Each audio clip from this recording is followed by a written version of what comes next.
국민의힘의 다음 당대표를 뽑는 8.22 전당대회가 나흘 앞으로 다가왔습니다. 이른바 반탄파인 김문수 후보가 앞서가고 있다는 관측 유력한 가운데서 이를 뒤집기 위한 이른바 찬탄파 후보들의 단일화 여부가 막판의 변수로 떠오르고 있습니다. 네, 윤 전 대통령 탄핵에 찬성을 했던 찬탄파 안철수 조경태 후보는요, 반탄파 김문수 장동혁 후보에게 그동안 당원 대상 여론조사에서 상대적으로 밀린다라는 평가를 받았습니다. 실제로 한국갤럽이 지난 12일에서 14일 국민의힘 지지층과 무당층 507명을 대상으로 실시한 조사를 보시면요, 김문수 후보가 31%로 가장 높은 지지율을 얻은 것으로 나타났고, 뒤이어서 안철수, 장동혁 후보가 14%로 동률을 이뤘고, 조경태 후보는 8%로 조사가 됐습니다. 이런 상황에서 이 찬탄파 진영에서는 단일화를 통해서 결선 투표 진출을 모색하자라는 목소리가 나오고 있습니다. 국민의힘 당대표 선거는 8대2, 그러니까 이 책임당원 80%, 또 일반 국민 여론조사 20%로 진행이 되는데요.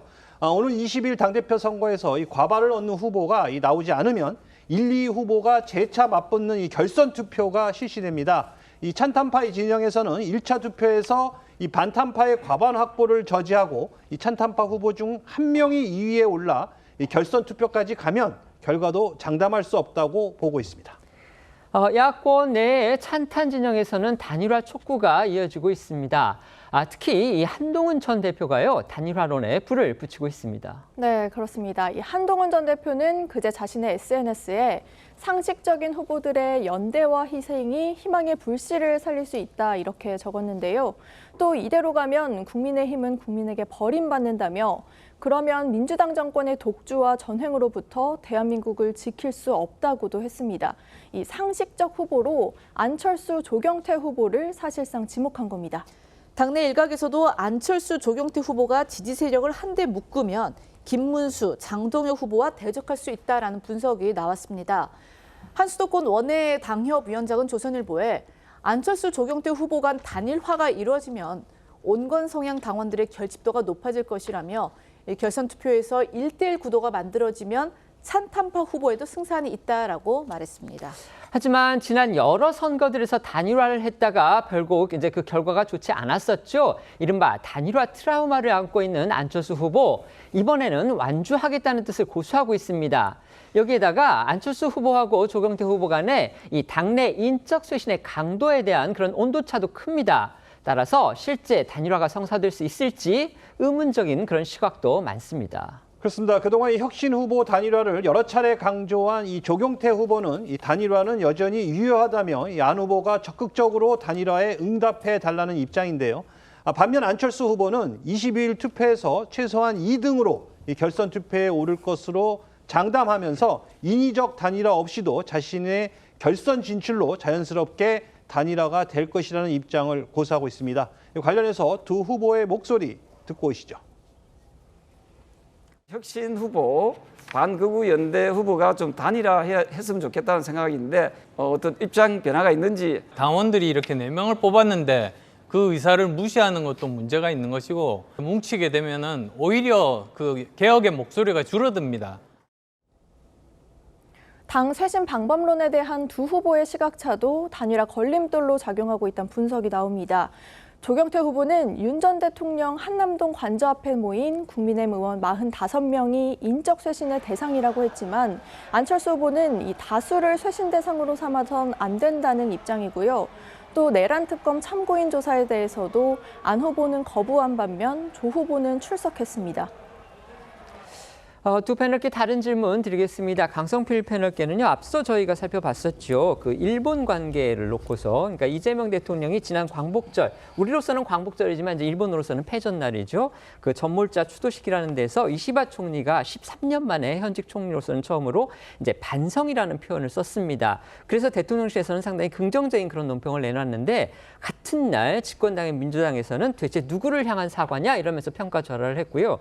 특히 이제 그 야스쿠니 신사에다가 복납한 것과 관련해서는 규탄한다는 말까지 했습니다. 어떻게 보면은 이제 뭐 배드캅 굿캅의 어떤 역할 분담이라고 볼 수도 있겠지만, 또 한 사안을 놓고서 이렇게 대통령실과 민주당의 입장이 어긋나는 거, 결국 이재명 대통령과 정청래 대표의 뭔가 엇갈린 현안에 대한 그런 시각들이 드러나는 거 아니냐, 일각에서는 심지어 이제 뭐 국민의힘을 중심으로 해서는 정청래 대표가 아주 미묘하게 자기 정치를 계속하고 있는 거 아니냐 이런 시각도 나오는 듯합니다. 어떻게 생각하십니까? 이 대통령은 국가 전체를 보고 정치를 하는 것이고요. 당 대표는 물론 여당의 대표이기 때문에 국가 전체를 봤으면 좋겠지만 아무래도 당심과 민심을 섞어서 볼 수밖에 없는 것이 현실인 것 같습니다.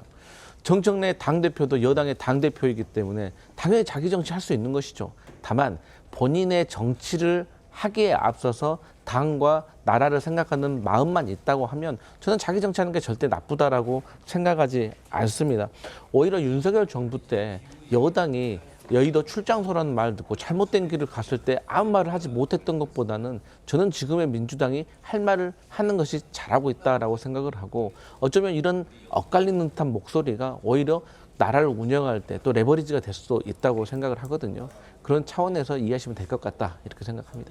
대통령이 잘못하고 있다고 보지는 않겠죠, 민주당이. 그걸 전제로 해서 하신 말씀은 그렇습니다. 아닙니다. 네. 네, 알겠습니다. 네, 지금 이현정 패널께는요, 이제 국민의힘 상황 여쭤보겠습니다. 지금 전당대회가 22일입니다. 나흘 앞으로 다가왔는데 지금 여론조사를 보면 아까 저희도 소개해드렸지만 어쨌든 이제 그 반탄파 후보들이 지금 더 조금 우세한, 그러니까 합치면 그런 상황이 됐습니다. 그런데 이를 앞두고서 결국은 이제 탄탄파 후보들이 뭔가 단일화를 해서 힘을 좀 모아야 되는 거 아니냐. 그래야 결국 결선 투표가 이루어질 수 있고 결선 투표 가서는 뭔가 좀 상황을 역전시킬 수 있는 그런 발판도 마련할 수 있는 거 아니냐. 지금 이런 시각들이 있는 것 같습니다. 그런데 이제 안철수 후보가 워낙 이전에 단일화를 여러 번 했다가 결과가 좋지가 않았기 때문에 이번에는 물러서지 않겠다. 이런 의지가 강해 보입니다. 네. 어떻게 예상하십니까?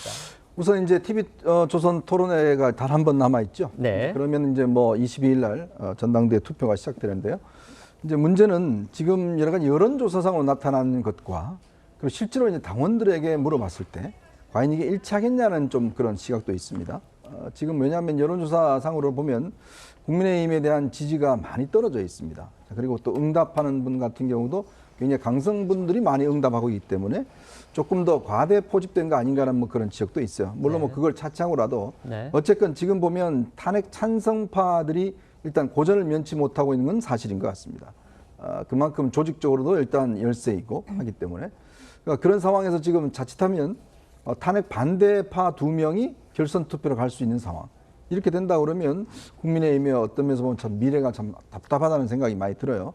그런 상황에서 이제 지금 며칠 남지 않았는데 이번에는 제가 볼 좀 어렵지 않을까 싶습니다. 왜냐하면 이 안철수 후보가 항상 이제 단일화의 대상처럼 돼 왔고 네. 지금 조경태 후보 같은 경우는 아무래도 이제 친한동훈계에 일단 있기 때문에 이제 그런 어떤 힘을 빌미로 해서 이제 단일화를 이야기하고 있지만 아마 안철수 의원은 끝까지 가볼지 않겠는가라는 생각이 들어요. 또 이번 이 경선 자체가 제가 볼 때는 경선이 끝난다 하더라도 이 문제가 끝나지 않을 것 같습니다. 알겠습니다.